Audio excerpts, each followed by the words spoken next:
These are 50 trading basics that everyone should know.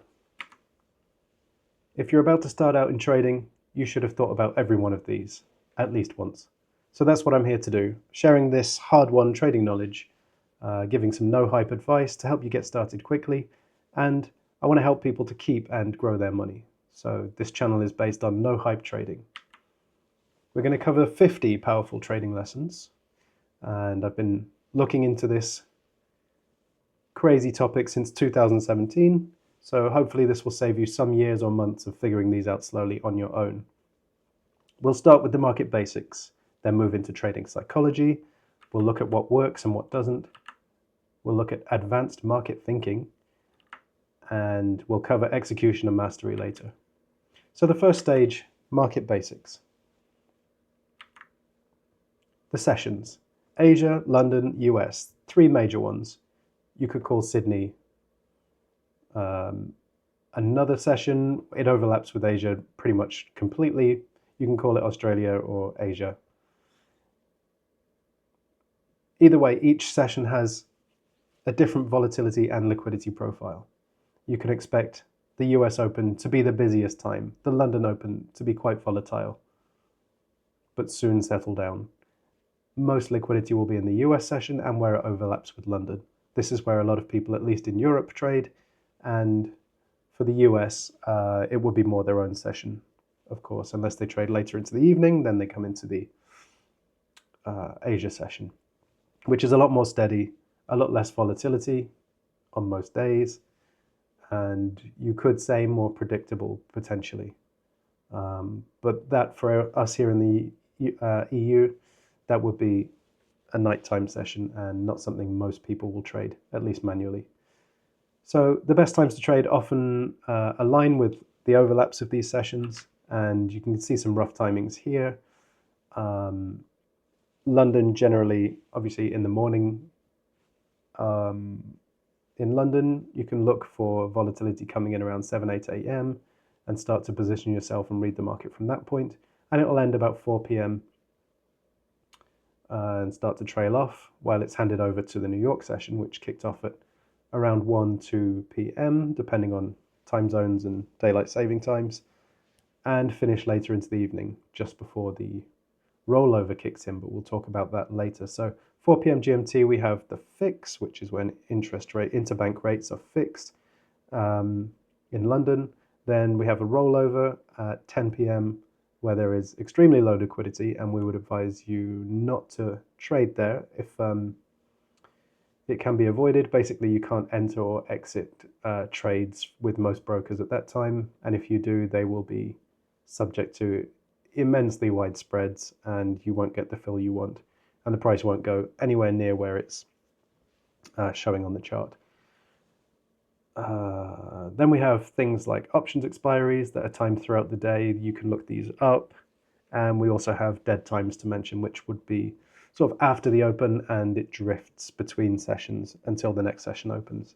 Not always completely dead, not always a bad thing. A trend could stick in, could start, and you could ride that throughout the whole session, or it could be mean reverting throughout the whole session. Moving on. Number 2, we have market volatility. Now this controls opportunity in terms of spikes in volatility. They will give more of a seismograph, you could say, on the chart. What you see in the image is the VIX screenshot of, and if that goes above, say, 20, we have elevated volatility. Markets could be going down or up. And trading these wider movements gives you a higher reward potential, but also a higher risk. You can use, just to get your bearings, something like ATR, average true range, or Bollinger Bands to quickly gauge volatility to see if price is moving away from an average quickly, very often, or if it's actually more stable and consolidating. This can be done on the minute charts or all the way up to the daily, monthly charts to give you an idea of what the market is doing at that time, depending on who has announced what, and so on. Talking about indicators, you'll hear a lot of talk about these. Some people prefer not to use them. We'll cover that in a second, but basically they are calculations on the price that has happened. They're not predictors. So they react to what has happened. They're good for confirming what you think you're seeing, but if you try and call a top or a bottom with them, you might, and people do become tricked by this every single day, you're going to be over-reliant on something that is not made for that purpose, right? So you think the bottom is in, the indicator is showing you that it's at the minus 100, say on a 100 scale, but it stays there for the next 3 hours, and you were trying to buy the bounce, or an oversold market, as they call it, where it's like it's got to turn now. Everybody's saying it's got to turn, and it goes down another 100 points, and you lose half of your capital, or 2%, or whatever you risked at the time. So some people prefer not to use them, as I mentioned. They'll use price action, which is the shape of the candlesticks on the chart, the patterns they make. If one is bigger than the last one, then that means volume has come in the other way, so they tend to think you can use that as a signal to trade in the other direction. There are many, many hundreds of patterns, but they are, in a sense, the way I see it, indicators themselves. They are the price as it has happened, and not necessarily predictive of what will happen. So everything has issues, even the footprints and the tape reading, the level 2 reading. Everything can be spoofed, everything can be manipulated. So bear that in mind when you're relying on these things to help you trade. There are actually more important things that will help you get better results and improve your edge. So mixing indicators. Okay, I've seen this quite a lot. A fair few people talk about developing a profitable strategy this way, where you have one indicator for the trend, one for volatility, maybe one for direction, maybe one for mean reversion. So you add them all together, and when they all align, that's when you pull the trigger. Except when you run this, as I have over millions of trades and combinations, even with optimization, especially with optimization, which can be a downfall, we'll leave that for now. But if you actually run these simulations, you'll find that they can be faked out so many times. So if you run them automatically, you can literally work through thousands of trades in an afternoon, whereas in real life, that would take you a year or two to figure out.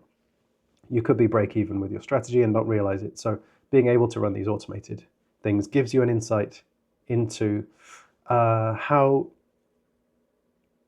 what compromises you need to make when you're automating your trading, or when what the pitfalls are of any particular combination of entry signals is. So too many indicators can lead to contradictions and those compromises I mentioned, and you could end up back at a 50-50 scenario.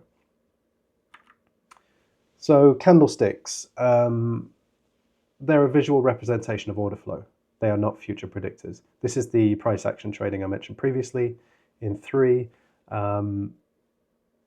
You're essentially replacing one set of indicators with another if you just want to use candlesticks as your signals.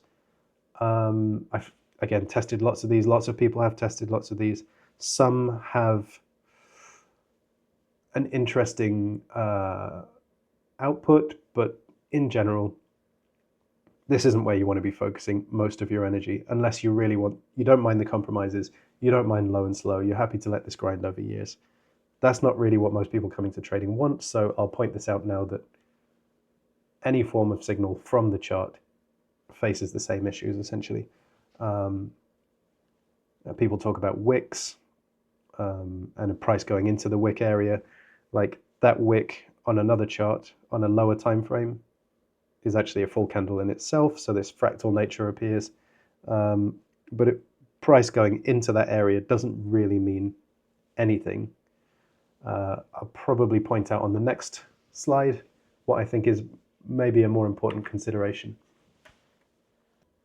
This is the auction process and order flow. So the way I see it, and the way I think a few people I know who got quite a bit of experience see it, is that the price discovery process is quite complete especially now with a lot of algorithms trading on the charts, the price discovery method, or the price discovery process, will look up and down the price ladder for interest, essentially. So people will push it one way, and then it'll get pushed down the other way if there's nothing there. And there's constant push and pull and tension in the market as market participants try to find the fair value of that market. Now, if for whatever reason, be it time of day, upcoming news, liquidity is pulled out of the market, that means participants are not interested in trading right now. Price can actually jump higher because there are fewer people in those gaps between the prices for the discovery to find. So you might find it flies up at the top before very quickly reversing. This can be at times like news releases, or as I say, end of session, rollover time.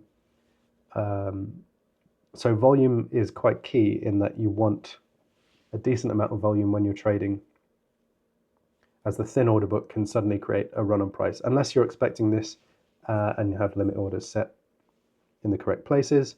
But I would look at the auction process, so the exploration of areas with low liquidity, high liquidity, and not necessarily reading numbers of orders from anywhere, but just seeing how fast price moves. Where it moves will retrace back into, and where it will move off again.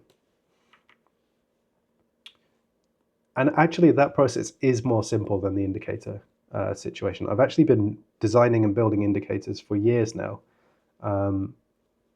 But that simple understanding will mean you don't need to touch a computer. You could trade by watching the charts. And that is better. That gives you a lifelong skill. And it also helps you to understand the psychology between the moves of the market participants. Even if that's pre-programmed into algorithms, there are still people who think X should happen at price Y, or Y should happen at price X.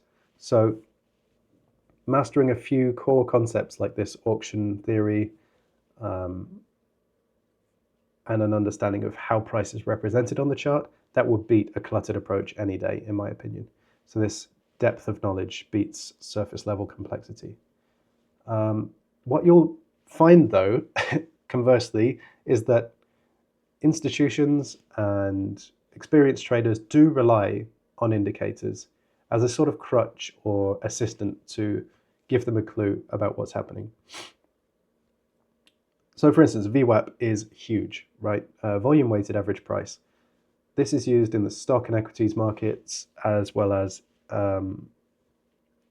futures and Forex, and everywhere there is a market, essentially. It resets every day, and it weights the moving average by volume. I've actually tested this with and without volume, and it doesn't make a huge difference. If you just reset the moving average every day, or you do time-weighted TWAP, they're very similar to within like a few points throughout the whole day. Just it's the fact that you reset it and that it starts where price is, that it becomes such a point of interest. So it applies to the day that it's being run on. And the general rule of thumb for institutions, as far as I understand it, is that you buy when price is above the VWAP and you sell when it's below, and you have to explain to your boss why you were trying to sell if it's the opposite.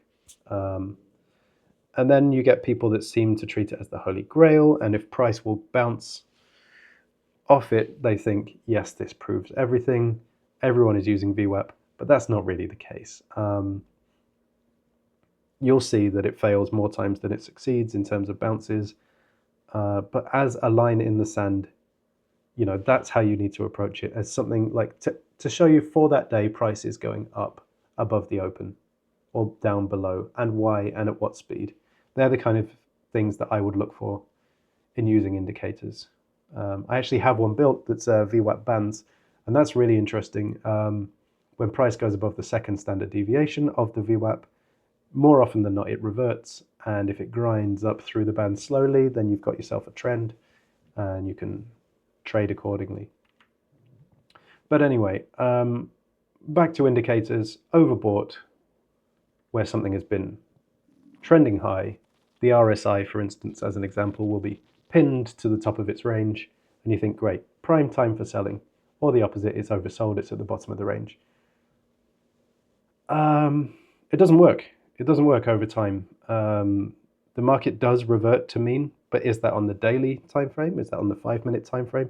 These moves can be enormous, or they can be tiny. What we need to focus on is the strength of our strategy and how it applies to it, and trade the right time frame for that. Because blindly relying on an indicator to tell you, a guaranteed sell here, guaranteed buy, no, it doesn't really work. Again, tested over hundreds of thousands of trades. I don't want to say millions, but definitely thousands of trades. And there are ways to use these things, like if there's a downtrend and it pulls up and goes extreme the other way, that's actually a more useful signal. So that was a really interesting bot I made, actually, that was profitable on paper. I'd love to revisit it at some point.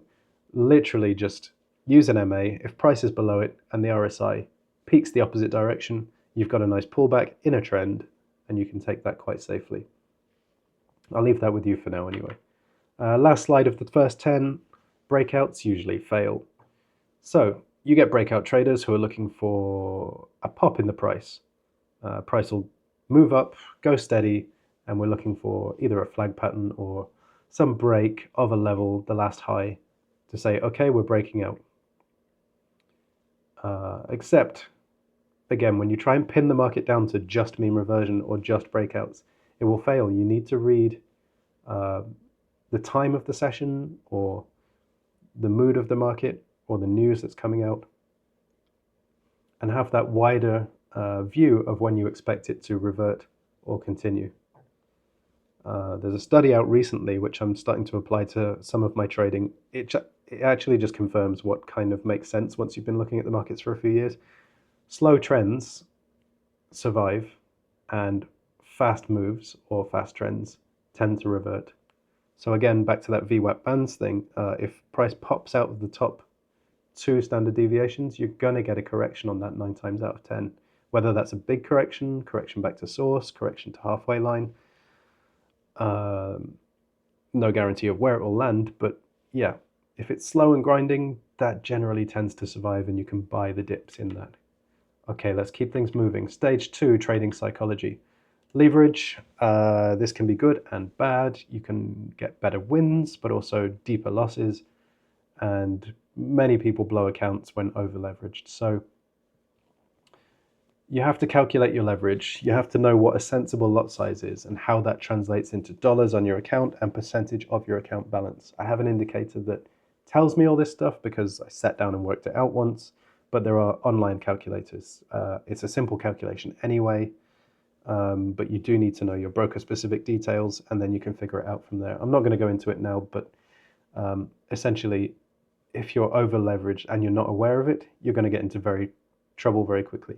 I mean, you can have some great days. You can have, oh, I'm up 10%. How did that happen? That's amazing. But if you're trading at that level of volatility, you can be down 10, 20% just as easily.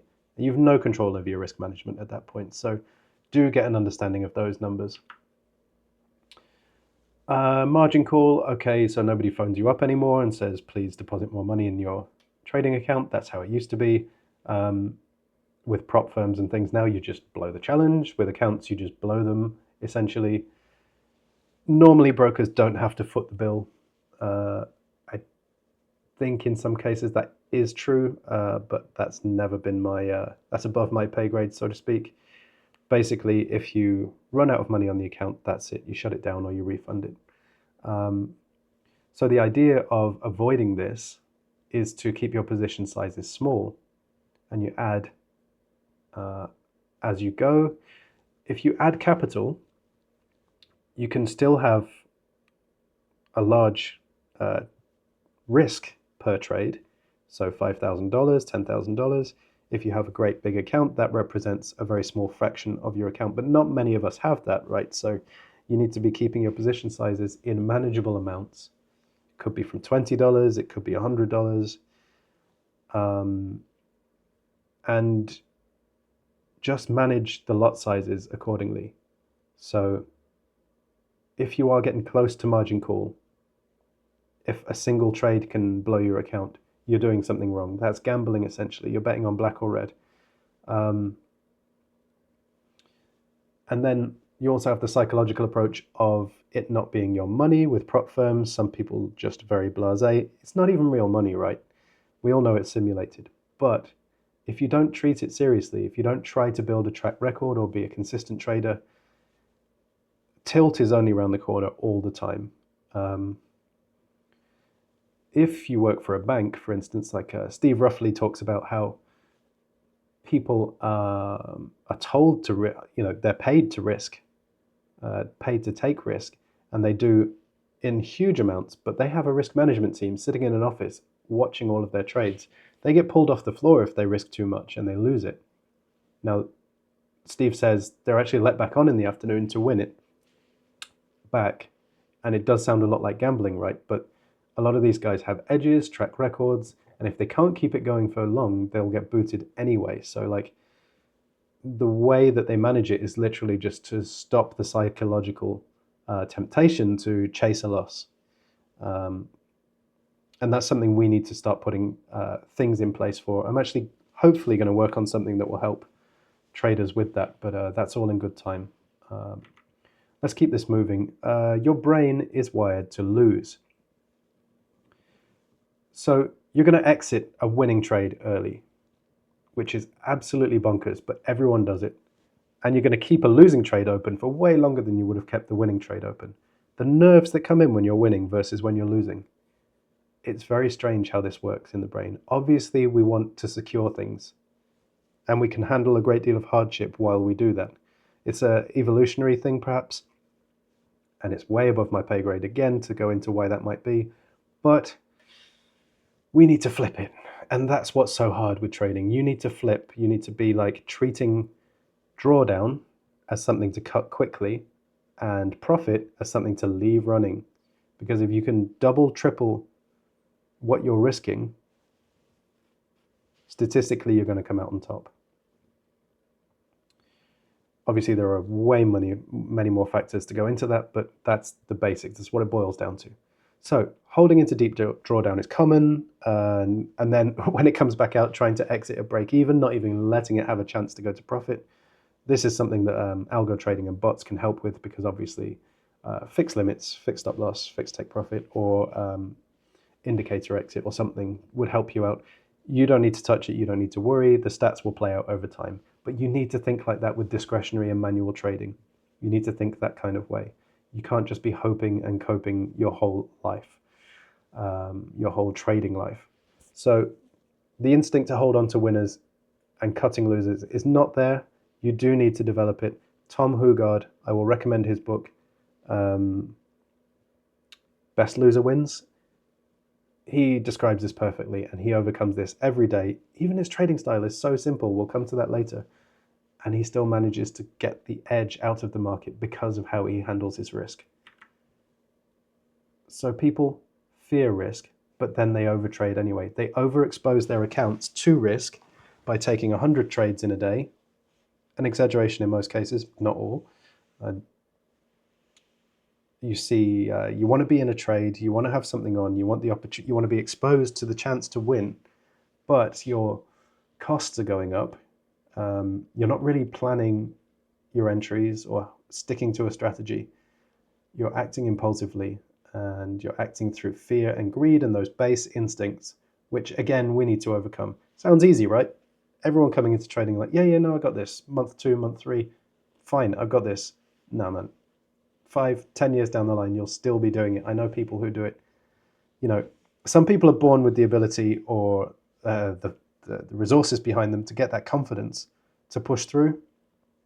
And that confidence gives them the ability to sort of take that risk and it not really knock them. Others are in a more desperate position, right? They need the income from the trading, which they think they're going to get. So everything's nerve-wracking. And they're on instincts, and they're on the edge of their seat, and they're going to cause a tilt any minute, and start overtrading into a trend, for instance, and blow their account against a trend, I should say, that goes against them. So I will say it takes years. I don't expect this to take months. You might be one of the lucky ones, but look, statistically, you're probably not going to be, all right? You need to learn that patience is key. I mean, I'm telling you this. I know, like, I wouldn't have listened at the start. This wouldn't have gone in for me. So, but just be aware of it. All right. Death by a thousand cuts is what they call it. And we, the retail trading community, have given millions to the brokers and prop firms because of our weaknesses. So the other thing is you want to be right more than you want to be profitable. Like, people will just hold through a loss. Like, no, it's going to come good. It's like, dude, just cut it, move on, we'll get the next one. But yeah, this ego-driven desire for the perfect call, it will kill your risk management. Like, just stop trying to be right.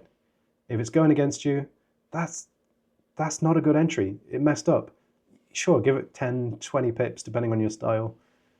You know, is it going to come back? If it's not, you've just picked the wrong place. Like, accept it. You need to care more about your P&L than your ego. Revenge trading, just to, you know, stick with that theme that you came up with in the morning. Oh no, the market will definitely do this because that person said this. You know, Brexit's happening, or Trump's started a war. Like, but the opposite, the irrational thing will happen because the market wants to screw you.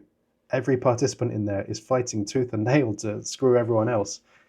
And if you just sit there going, no, because this makes sense, I'm going to come out right in the end, you might not. So just cut it early and go again afterwards. You'll get many more bullets, many more chances if you conserve your ammo instead of just letting it all pour out of a bucket. Strategy hopping. So loads of shiny things in trading, loads of holy grails. Nowadays we've got machine learning, AI. We've got hundreds of different indicators, predictive indicators even, that claim, you know, all sorts of fantastical things. Bots, techniques that other people that you see are temporarily winning use. Yeah, you're not going to master anything if you do that. You have to find your own path. You need, like, peace of mind and not that desperate, impulsive behavior. Again, I wouldn't have listened at the start. I'd want to learn it all, explore it all. Just bear it in mind, okay?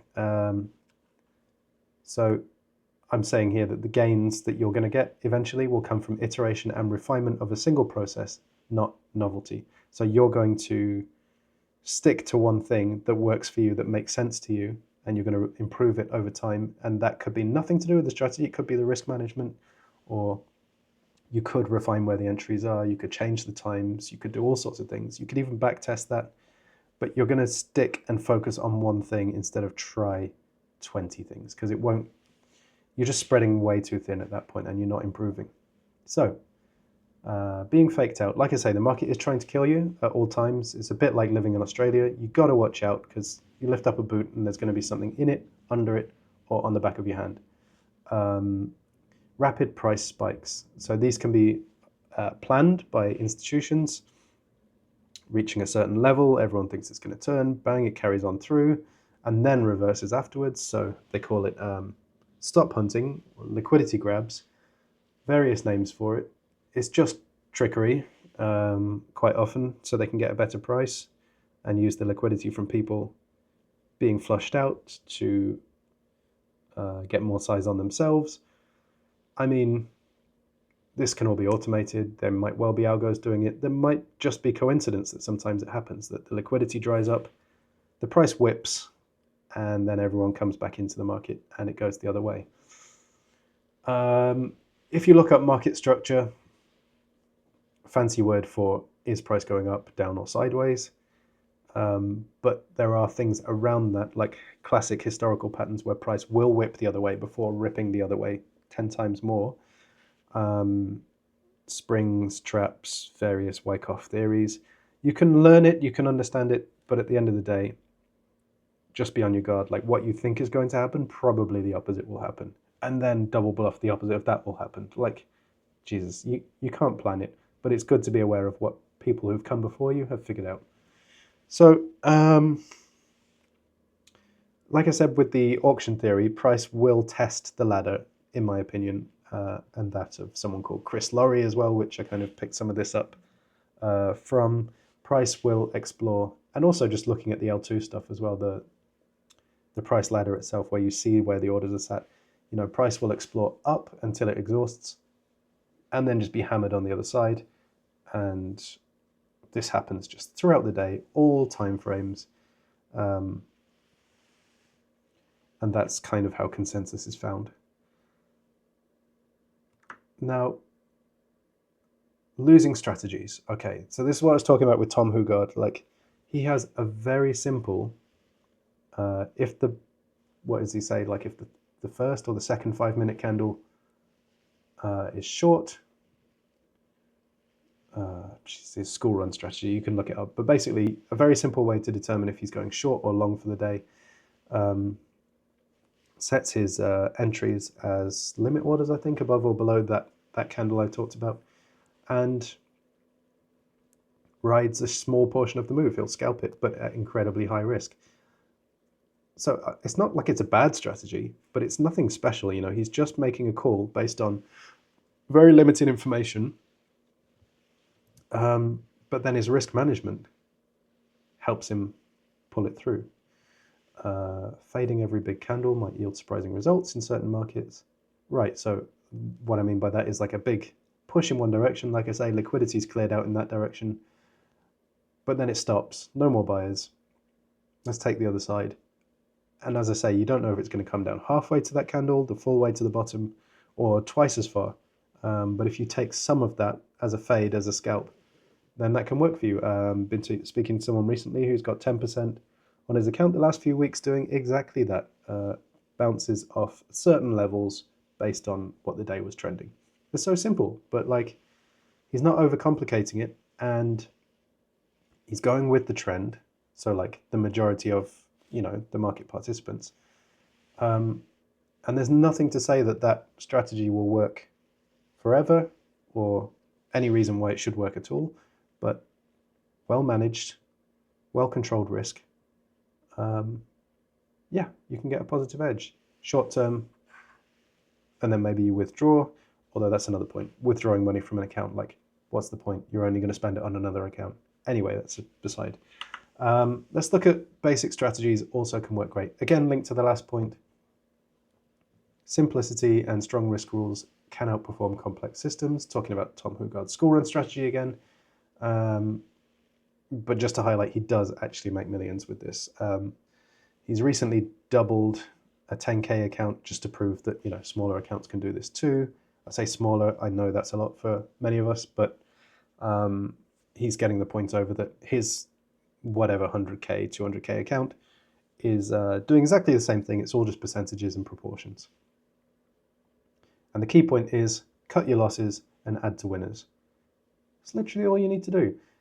Adding to winners in the sense that if you get a trend, for instance, on a longer time frame trade, you can just ride that up slowly and keep adding to the position, like investing in a good thing, essentially. Tom does this on a very small time scale, so if he sees things working, he'll keep adding. Mainly, if you can try and add at near the start, near your entry point, so you get a better average price of entry.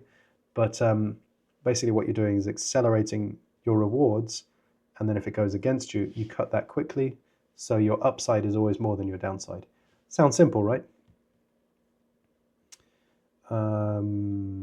Okay, so last point on psychology. Why trading for a career too soon is a mistake. Pressure, essentially. You quit your job and you go to trade a prop firm or your own account, you've got 50 grand, 100 grand, something like that. Now you have to pay your bills every month with that profit. You're going to be tempted to do things. Take trades you shouldn't, over leverage. Real profitability can take absolute years. And just thinking you can, okay, like I've been doing it a few months, I'm looking good on demo, I'm going to trade now. It can be a mistake, right? Just, yeah, don't be too gung-ho about this. Obviously, taking risk is, you know, a good thing, but if you've got dependents or a mortgage or responsibilities, yeah, think twice about this one. So how does trading as a lifestyle really look? That was kind of another point that I was thinking about. Like, it's not glamorous. You're sat at your machine. You you'd struggle to do it on your phone at the beach unless your strategy was on the really high time frames and you've got time to line it all up. But then that's not the high rewards method if you've got a small account. So most people will be doing intraday trading, like lots of trades in a single day, and they'll need to focus. So you're sat at your machine. People will want to talk to you, pull you away. You won't be able to go to them because you're dealing with stuff. There's some stress involved. You've got positions open, got money on the line. Like, if you come to trading, you know that you're ready for that and you want that. But also the reality of it is 6 months, a year, 2 years down the line, is that still what you want? Was that really what you wanted? Obviously, a lot of us want freedom. Is that the kind of freedom you want? Stage 3, what works and what doesn't. Let's have a quick look at these. I'll try and pick up the pace so we can get to the meat at the end. Most trading goals are unreasonable, 10% a day. Yeah, I think we've all been there. You might still be there. Yes, it can happen. But over time, with the human's limited stress capacity, swinging up 10% often means you'll swing down 10% some days. It just doesn't work out to be realistic. Anyone that is doing that is keeping very quiet, so I haven't come across it too much. I'm sure it's happened for many days in a row. During certain market conditions, it's very easy to get rich in a bull market, that kind of thing they say. But yeah, realistic growth rates are much lower. Short-term wins with high risk can work for a good streak, but 1 or 2 losses can reset the account. So you need to be keeping that risk in check.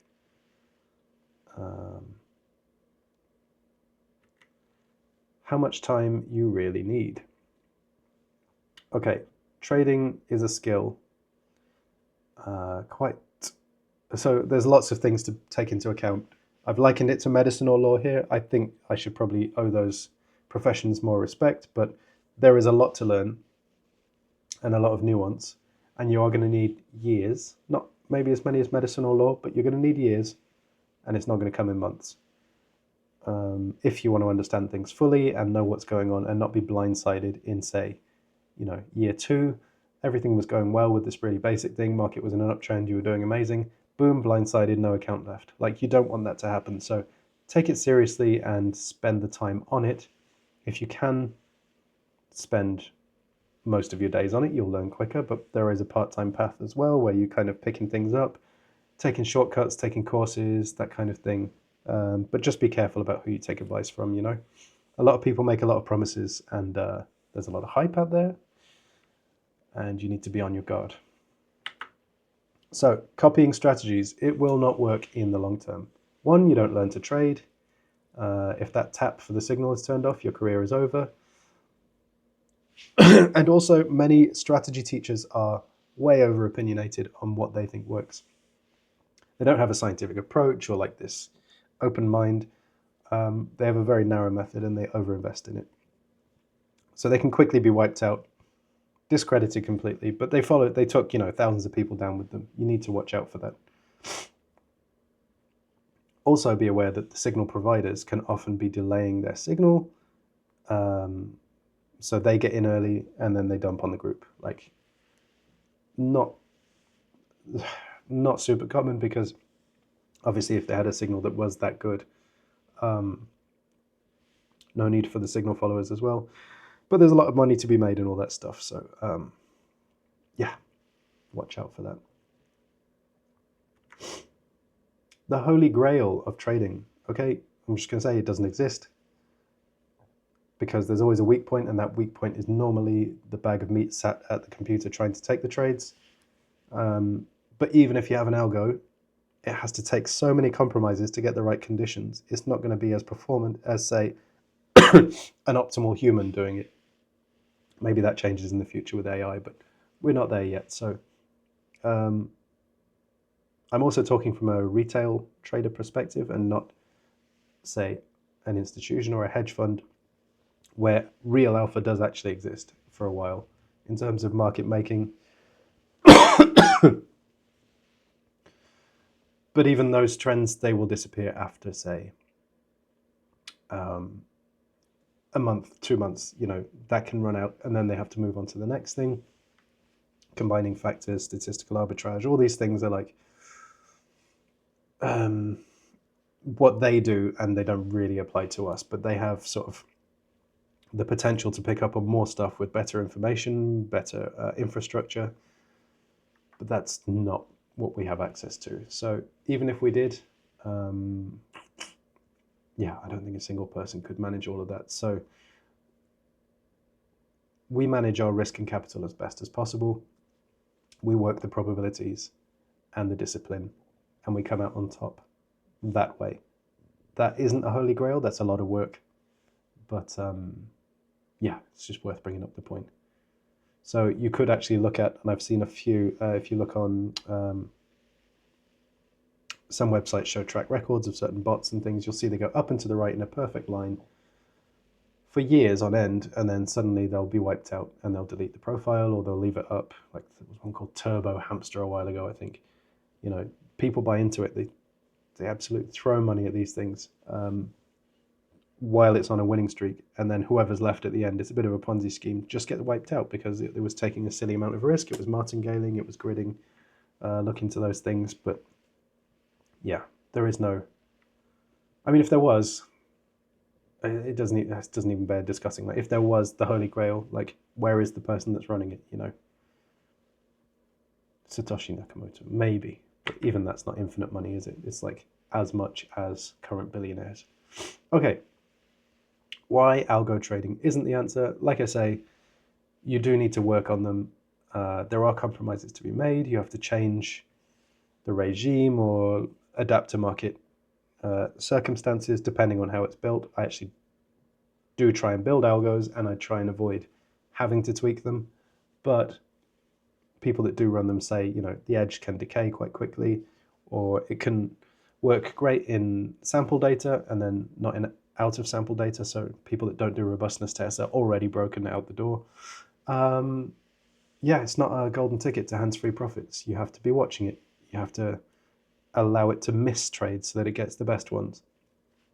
And there's very little room for dynamic risk. If something's happening on the day, you kind of want to always let it play out. If you ever intervene, then you're ruining all your backtesting. So the outcome will not be the same as the backtesting. You have no idea if it would have worked better or worse. So you have to stay out of it, even if something's happening on a day where like a war is declared or something. And that is just another form of discretionary trading, right? So I do love algo trading. I love automation, but realistically, there are compromises there as well. Reversions, they work at high standard deviations, similar to what we were saying earlier with slow trends working out over the long term. Fast moves that go a long way do work. I don't know what else to say on this one, really. Be wary of taking too many stabs at the same trade, misunderstanding a trend versus a pop. Just be aware that mean reversion does work to a degree, but also trend following and momentum trading does work to a degree. So they can't both work. Obviously, there's a middle ground. You need to just consider, when the regime changes, essentially. So the slow breakouts versus the fast ones.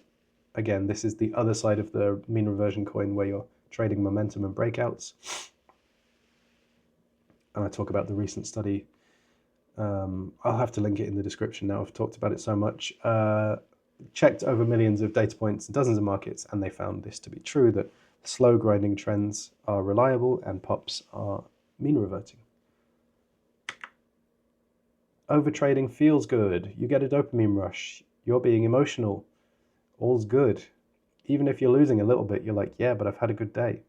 It will slowly kill your account. 1,000 cuts, as they say, death by 1,000 cuts. And there are the financial costs, the fees, the physical costs, the stress and the energy.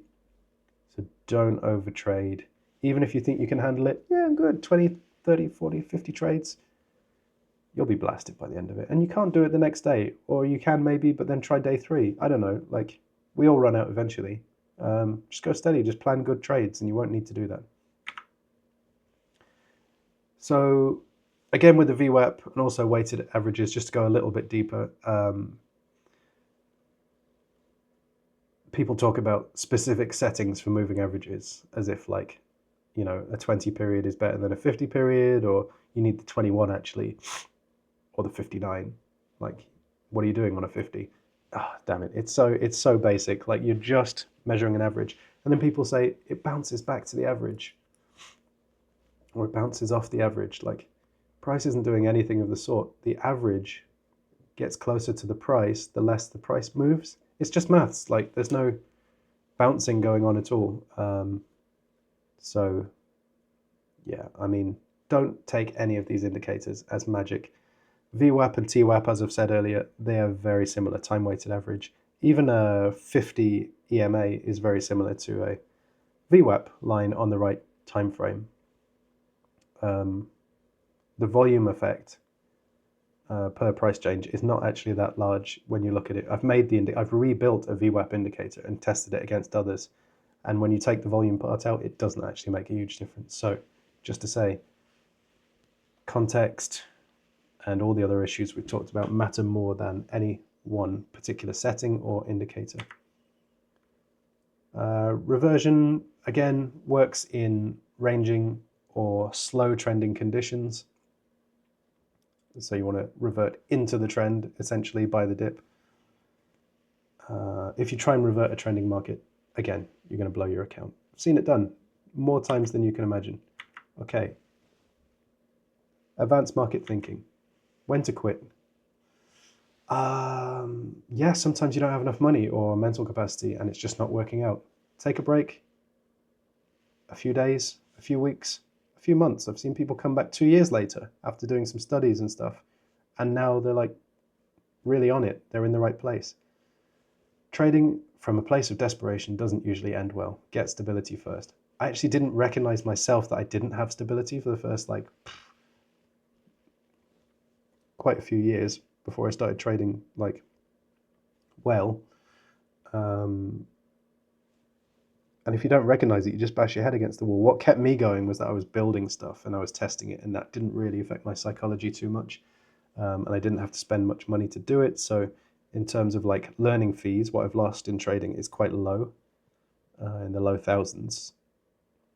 But some people just go all out, give it everything, and then they're gone before a year. Expect to see a lot of people burn out and leave, basically. Because they can't sort of control or self-reflect on where they're at in their own personal journey before they start trying to do something as stressful as trading. Similarly, when to scale back on risk. So you can reduce your position size in rough patches. This is a great idea, the same way that increasing the position size in good times is a great idea. You just keep your capital until you're consistent again. You don't blow up. And this is why I trade percentage-based. Everything's percentage-based. I don't need to look at any specific numbers. I'm just like, okay, 0.25% here, 0.5% here. I know I'm aiming for maybe, 0.5 to 1% gain, and then it just stays that way throughout my whole trading career. Even if I had $1 million in the account, which I don't, that should still apply exactly the same. So I want to be setting the good habits now and scaling down with a percentage-based entry. My indicator that I use at the moment just tells me what lot size to use, essentially, for the percentage of the balance. Okay, similarly, when to go all in on high conviction trades. Still extremely risky, so you've got to be on your guard. But by all in, I don't even mean all in. I mean more than 1% on a trade. And anything over, say, 5% would be absolute crazy to me. I do trade the Forex market, so I understand that in other markets, 5-10% is actually more normal. But even then, you're going to be blowing your account very quickly if you're trading like that. Yeah, you can go all in once you found a strategy that's proving itself to be so good you want to leave your job. I wouldn't do that. Don't do that. Ignore me if you think you're right, but for most people, don't do that. There is Stability is worth its weight in gold, as mentioned in all the other points leading up to this. Community. Yes, feedback loops to accelerate your learning. You're avoiding echo chambers by being in a good group that self-reflects well. And they do need to be genuine and honest people. If you can keep it private, all the better. You won't get these drive-by hype guys. It's a good name for a channel, actually. But yeah, you want to be in a community, ideally, because this is a individual pursuit, but you can work in a team to kind of help each other level up. So I do have a Discord. You're welcome to join it, but it is a private group, and I'm keeping it small. I'll put the link in the description. We'll see what we do with that. So why you should use demo trading more than you think. You'd be blowing live capital without knowing what you're doing. It just seems pointless to me. Demo still performs better. It gives you better fills, no slippage, but you can approximate how to trade. You can see how the lot size has an impact, how fast or slow the market moves, how painful it is to sit through drawdown or even profit, and how long that can take to play out. So you need to do all that and then be testing your strategy before you go anywhere near the markets with real money. Then the flip side of that is like, you do need to spend a bit to know what the stress and the pain is like and what to avoid. They can be strong motivators and often the fastest teacher for risk management. Some people ignore it completely and feel the pain for years. I do know people that do that, but most people then become more conservative with their capital and save their trades for and work their strategy so that everything goes in their favor. A lot more than just like, yay, I'm trading, I'm in a trade. And just rinsing, repeating the same thing for years, losing money left, right, and center. Just giving it away basically to whoever's selling them the account or the brokerage. So work on your strategy, time frame, direction, and slowly bring up your capital from demo. And make sure you've done hundreds of trades before you put anything near what you'd be scared to lose. Because the market can absolutely blip sometimes and wipe your whole account out, you need to know what you're doing. Okay. How to fit trading into your life. So you need balance to prevent that emotional trading. You need that stability. And you need a solid amount of time at the right session to trade for your strategy. If you can map that out already and you've got the time and you've got the space, trying to fit it in around like a part-time job is a recipe for, or around even a full-time job is a recipe for disaster. Like I can see that going very wrong. So yeah, I would avoid doing anything of the sort. And then how you set yourself up. So either as a prop trader, going with these firms that need you to pass 10%, then 5%, or just trading your own personal account, you make that 15%, it's all yours. You know, you don't even get that when you're passing the tests for the prop trader. You could blow your account with props. The upside obviously being that you have access to potentially higher gains, but they do everything in their power to stop you getting those, changing the rules up on you. So you need to trade in a certain way that doesn't flag in their systems that you're over-risking, you're gambling. They don't think that you've got two accounts where you're arbitraging both. They don't think that your wife is trading one way and you're trading the other on the same brokerage. Like you need to be aware of all the possible pitfalls of prop firms before you do them. So it's a lot more straightforward on a personal account. But if you can make prop work to pay into your personal account, this is the strategy that most people use. Because obviously you can get the higher gains and bring them in to build your personal capital so that you don't have all those rules applied. Yeah, so these random bans in prop firms, they can really ruin a trader. You can fly too close to the sun. You can be 8% down, then get the spread widened on you. You're slipped essentially on your stop loss, and you've blown the account. So don't go down to those levels, like restrict your risk per trade. expect to be slipped, expect things to go wrong, and then you might be on the right side of things afterwards. And check with them that even after passing like 10% plus 5%, check that your country is okay, and your ID is okay, because they fail people. If you look on Trustpilot for a lot of these prop firms, they fail them after they've passed. They don't pass the ID checks, they don't get the account. They've spent all that money and months of time, or weeks, depending on how long it took them.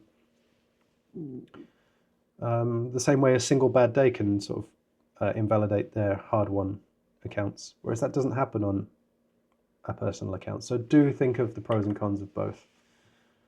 And also what your end game is. What is the purpose of this trading? Do you want that freedom? Do you want the steady income? Or do you want to scale everything up? There's a different approach for each one. And whether you're giving all your time, some of your time, you're scalping, you're watching the charts every tick, or you're swinging and you're watching for, intraday moves. Just be aware of that.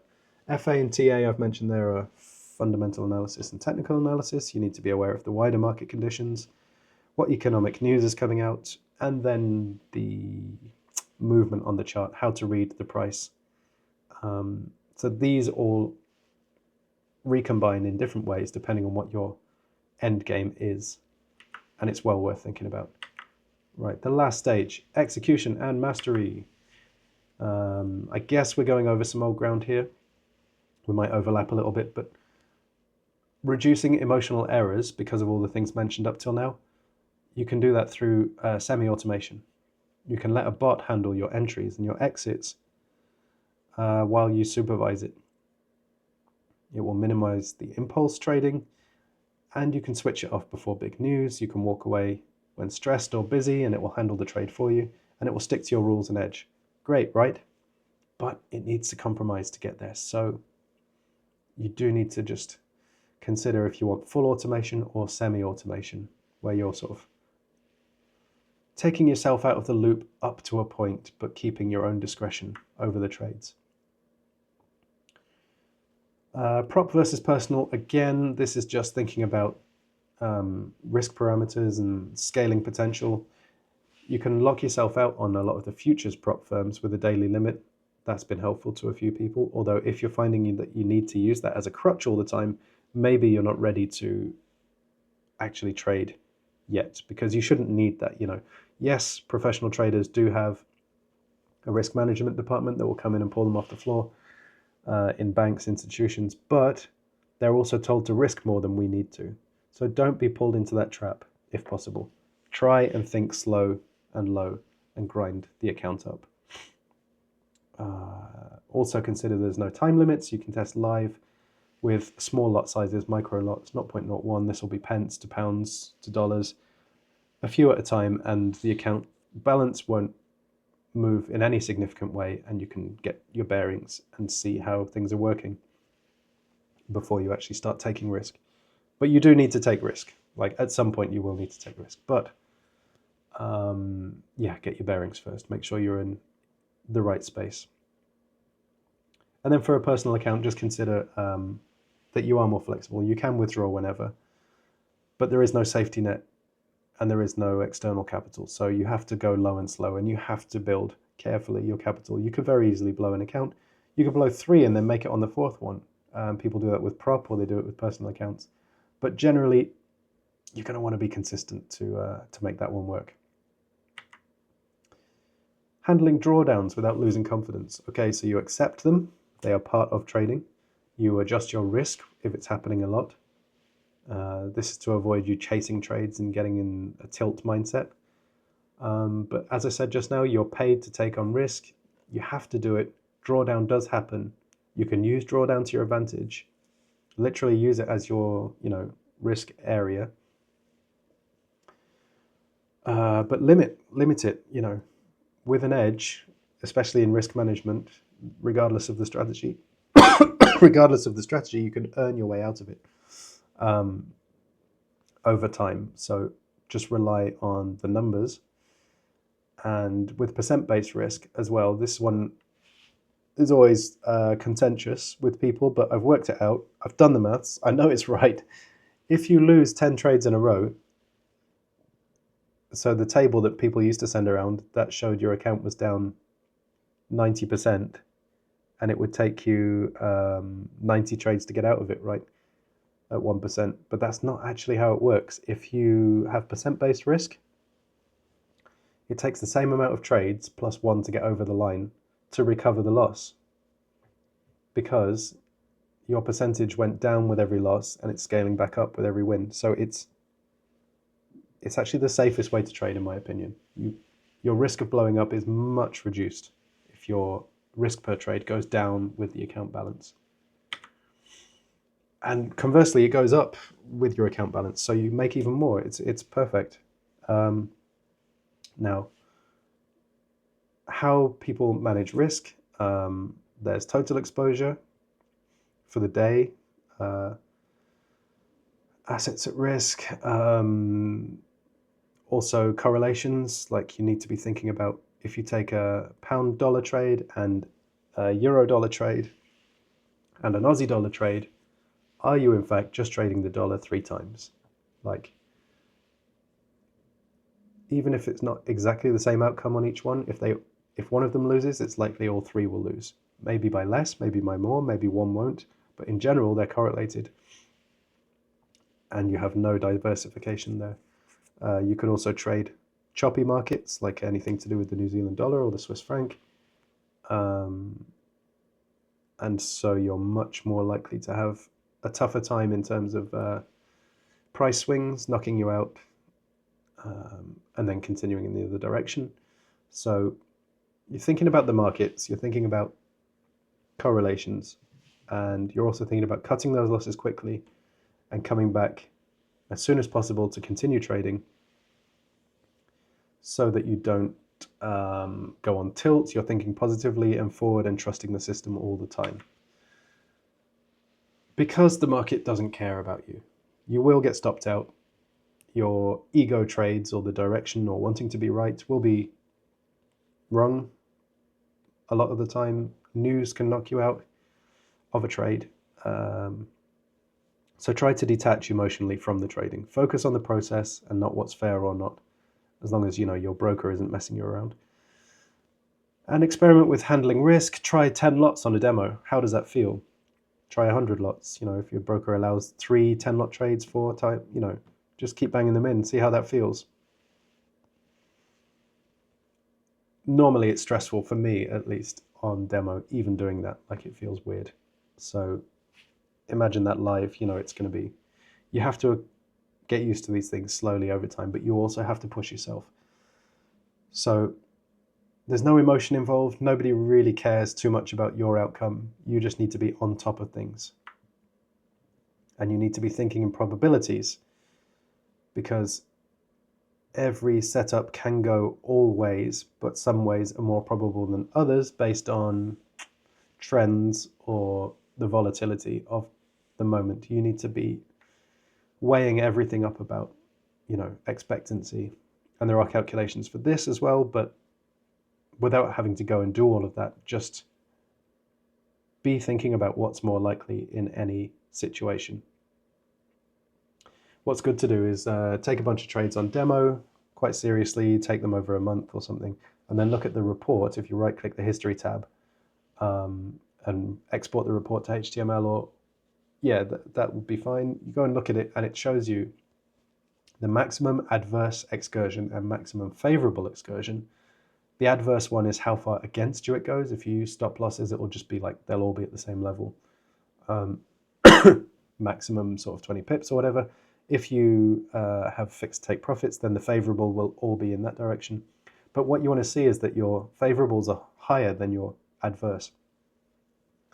And it's this kind of thing which, if they're not, you can think, okay, so I'm basically gambling here. I'm 50-50. And that's what's crazy as well, because like all traders should be at least 50-50, because there's a random walk in the markets. You know, any trade can go one of 2 ways, but people aren't because of all the other issues we've just discussed. It's really hard to not over risk and to do things correctly. I'll link to a Monte Carlo simulator I've got in the description. It will show you exactly what you need to do in terms of risk-reward ratio over a certain amount of trades. And if you have too low a risk-reward ratio, or even a negative one, it won't work out over time, essentially. So yeah, knowing that on its own is not actually enough, but you need a wider strategy around this, and you need to know your time horizon for what you're trading, and what's likely the size of a move in a certain market. But essentially, you can boil down to the calculation where if your profit is 3 times what you risked, you'd have to struggle to lose, essentially. If that happened and your win rate was high, if you had an over 50% win rate, you'd be raking in millions. But normally with these letting trades run as far as 3 times your risk, the win rate will drop. And so things tend to balance out. If you have a 60 or 70, 80% win rate, but you're actually taking less than what you risked, so like 0.5 reward to 1 risk, yes, your win rate will be higher because you'll be just scalping, but eventually you might take a full 1 loss, and that covers 2 or 3 trades, and then you might take another one, and that covers 2 or 3 trades. So you can quickly eat through the profit you made. So both approaches have their pros and cons, right? For prop, there seems to be a preference by the prop firms and a lot of the traders for fewer, higher reward trades. But there's room for everyone. I've seen it work the other way around as well. I've seen people who've earned 6 figures from scalping and fading. So it's whatever suits you, essentially. Are you a dopamine fiend? Or are you a methodical planner who's happy to sit through a 20% win rate? You have to be able to adapt. And that's my main point here, that adapting matters more than a static strategy. The conditions shift all the time, and an edge can erode. You need to pivot or risk being left behind. So trading for me is a lifelong skill, and it's not a shortcut to anything. I mean, I wish it was a shortcut to something, but there's so much to overcome personally and professionally that it just isn't. So it's something that you need to learn. Ideally, if you can learn it without relying on external factors that you can read to learn the charts. Excuse me, learn to read the charts. You can take that skill and apply it to any market, and you'll always be able to learn something new, like from crypto or futures, other interesting markets. You'll always be a student of the markets, but you'll always be adding to the skill, and that's where a large part of the enjoyment comes from, I think. Obviously, the reward being monetary helps, but as a business with no clients, it's very appealing for a lot of people for that reason. But yeah, not a shortcut, really. Expect to take, I'd say, at least 2 years, but I'd push it towards 5, maybe 10 if you're slow like me, before you actually get to anywhere substantial. So this is very glossed over, high level. The whole thing has been high level, but the exact roadmap I'd follow if I was starting over would be to master the basics, pick a simple strategy, and keep refining it. Keep it simple, honestly. You can add or take away small bits to it, fine, but just keep it simple. You don't need much more than a quick decision in most cases. What you need to refine is the risk management. So you do that through demo trading for hundreds of trades. Then you go small, if that's working out, with a small amount of capital. Then finally you start to scale things as profits appear, and then you can get to where you want to be, and the sky is your limit. You will be tempted, like I was, to do everything at once and go live with 5K. Just don't do it. You'll get picked off in days. The market is really sharp. The market is really sharp. And that's it. That's 50 lessons. And they have been hard won since 2017. If you have any more to add, please do comment below. I don't expect a lot. There's barely any subscribers here, so please join the club, subscribe, and we're going to crush these markets together. We're going to let this be the hour we draw down together. Lol. Yeah. So Coming up soon is a deeper dive into my strategy and an honest look at where I am 8 years in. I've also got some other videos coming up on algo trading and using AI in strategies, so hopefully you'll join me for that. Otherwise, thanks for watching, stay safe, and keep learning, and let's draw down together.